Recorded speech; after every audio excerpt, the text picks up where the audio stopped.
Bonjour tout le monde. Alors aujourd'hui je vais vous parler du plessis.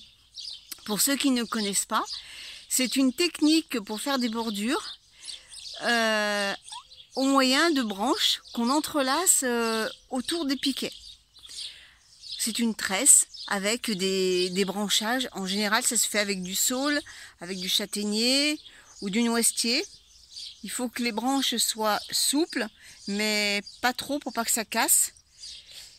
Alors j'en avais réalisé plusieurs, dont il m'en reste plus qu'une à l'heure actuelle, car c'est tout tombé en... c'est tout cassé, hein, le bois pourri, et puis voilà.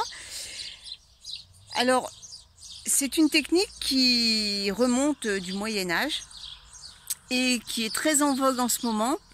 Bien justement pour essayer de valoriser quand on taille par exemple les noisetiers, et bien au lieu de mettre à la déchetterie ou de broyer, et bien on peut s'en servir pour justement faire une bordure à moindre coût.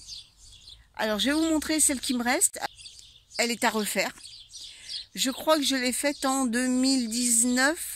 Je regarderai, je vous mettrai une photo quand j'avais réalisé tout ça. Et là, ça tient plus, c'est brinque-ballant, enfin voilà. Donc, je vais pas le faire tout de suite, mais c'est à changer. Alors, est-ce que je vais refaire du plessis? Est-ce que je vais mettre autre chose? Je ne sais pas, j'ai encore pas décidé. Je verrai par la suite. Mais je vais vous montrer ça et je vais vous donner mon impression personnelle. Alors voilà. Voilà ce genre de structure, du plessis. Des branches qui sont entrelacées, vous voyez, en quinconce autour de piquets plantés. Alors ça permet de faire une bordure gratuitement, puisque moi là j'ai utilisé que des matériaux que j'ai chez moi, c'est-à-dire des branches de noisetier, et pour les branches plus grosses, je les ai utilisées en piquet. Sauf que dans le temps, ça n'a pas trop duré. Là, vous voyez, ça a l'air un peu potable. Mais déjà, regardez, ça tient pas. Voilà, c'est le piquet, il tient... voilà, quoi. Il tient par l'opération du Saint-Esprit. Et puis, plus vous avancez, et plus ça devient du n'importe quoi. Regardez, c'est tout... Voilà, ça part tout en vrille. Le piquet d'ici, là... voilà, alors lui il tient plus du tout, donc voilà, c'est tout à refaire. Alors mon impression, je ne conteste pas cette pratique, parce que c'est vrai que c'est très joli. Il y en a qui le font en osier aussi, c'est vraiment très valorisant comme structure, mais je trouve que dans le temps ça dure pas.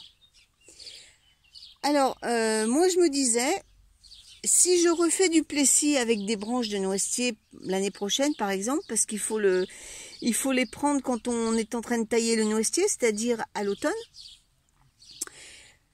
au lieu de mettre des piquets en bois, mettre des piquets, j'ai des piquets en plastique. J'ai vu sur internet, ils disent du fer à béton, mais moi j'ai pas de fer à béton. Et franchement, mettre de la ferraille dans le... Non, je suis pas trop fan. Je préfère utiliser, j'ai des anciens arceaux à tomates qui sont cassés. Donc je vais les couper à dimension, la dimension que je veux, quoi. Et puis je vais m'en servir pour faire des supports.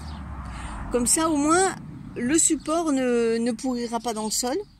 Et éventuellement il n'y aura que les branches à remplacer. Alors si je décide de refaire ces structures, je pense que c'est comme ça que je ferai. Voilà, écoutez, dites-moi en commentaire si vous aussi vous avez utilisé ou vous utilisez ce genre de technique là. Et puis dites-moi en retour ce que vous en pensez.